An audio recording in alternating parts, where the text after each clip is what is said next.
si Samantha. Ako naman po si Queen May. Ako naman po si Trisha. Ang gagawin po namin is recipe ng pagkakaibigan. Graham po yun, Graham balls. At kung nga po pala ang mga sangkap na gagawin namin sa Graham balls, 300 gram na pagtitiwala, condensed po. Yan. Next po is 1/4 na pagmamahal, marshmallow po. Yan po. And next po is 200 gram na pag-unlad, Graham po. And 1/2 po na pag-uunawa, works po. At kaunting pag-unlad na mangit. First step po is, ilagay po ang 300 gram na pagtitiwala sa pag-unlad.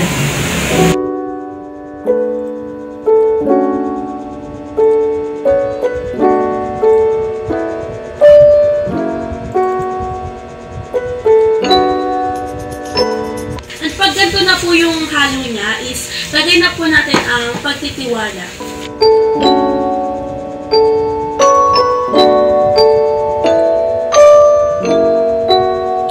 Pagtapos po neto, isasaw po natin siya sa pag-unlad.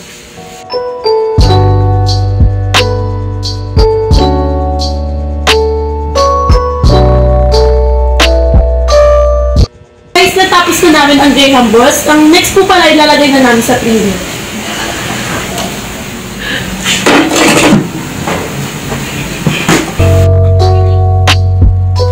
A few moments later. Guys, tikman na natin. Wait na, tanong. Ang sarap! Sarap! Sarap! Sarap!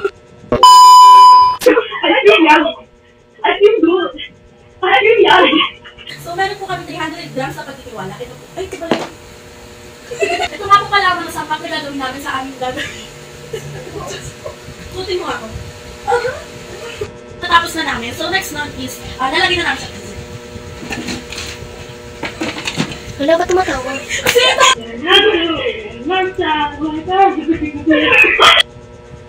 Magandang asal din po, Ma'am Gauss. Ngayon po, ang gagawin namin ay ice cream yummy cutie pie.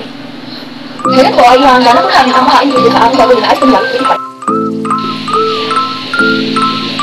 O, ay gugawin na namin ang 8 pakete ng patulan. Ngayon po, ay nagugawin na namin ang 8 pakete ng patulan.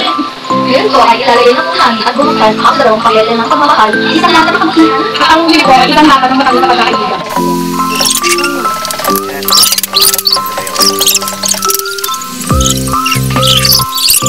Gusto po namin ilagay ang 2 pakete ng pagmamahal at ang sunod naman po ay isang lata ng kabutihan.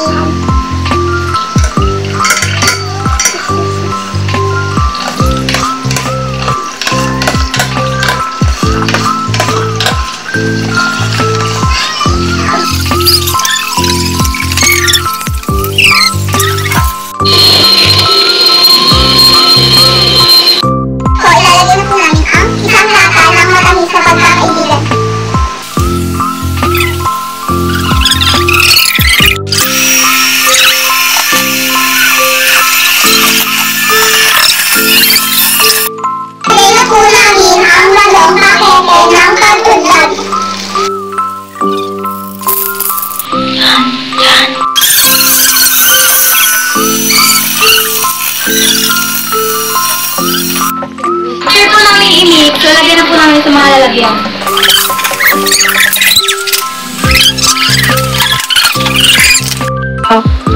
Nabalik po siya eh. Sumagot na po namin. Kung ba't ililin? O, i-start na kami sa lalagyan ng aming mga ice cream mix.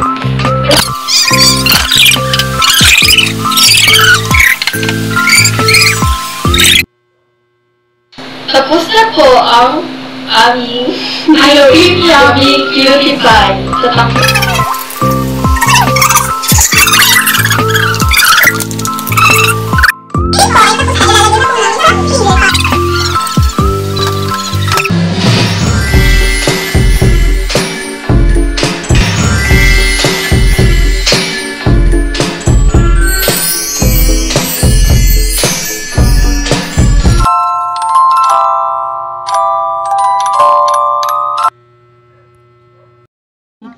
Ito ang paraan kung paano namin niluto ang aming giniling ng pagmamahala. Hiwain ang 3 piraso ng tampuhan, 1 piraso ng pagbibigayan at 1 pirasong usapan. Aming binasag ang mga problema ng sama-sama para mapatibay ang aming pagkakaibigan.